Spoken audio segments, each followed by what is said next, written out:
श्री स्वामी समर्थ, प्रत्येक घरातील महिलेने प्रत्येक शुक्रवारी हा उपाय केला तर आपल्या घरामध्ये कधीही धनधान्य अन्नधान्याची कमतरता कधीच भासणार नाही.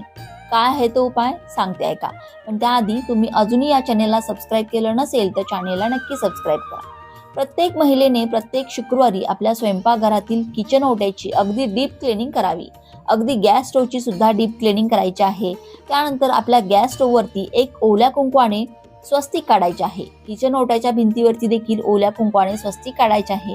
त्यानंतर हळदी कुंकू अक्षता वाहून त्या स्वस्तिकची पूजा करायची आहे. धूप दीपाने ओवाळून एक दिवा माता अन्नपूर्णेला समर्पित किचन ओट्यावरती सुरक्षितरित्या लावून त्या दिव्याची देखील पुष्प अर्पण करून पूजा करून घ्यायची आहे. त्यानंतर माता अन्नपूर्णाला धान्य अर्पण करून घ्यावे. धान्यामध्ये तुम्ही तांदूळाचा वापर करायचा आहे.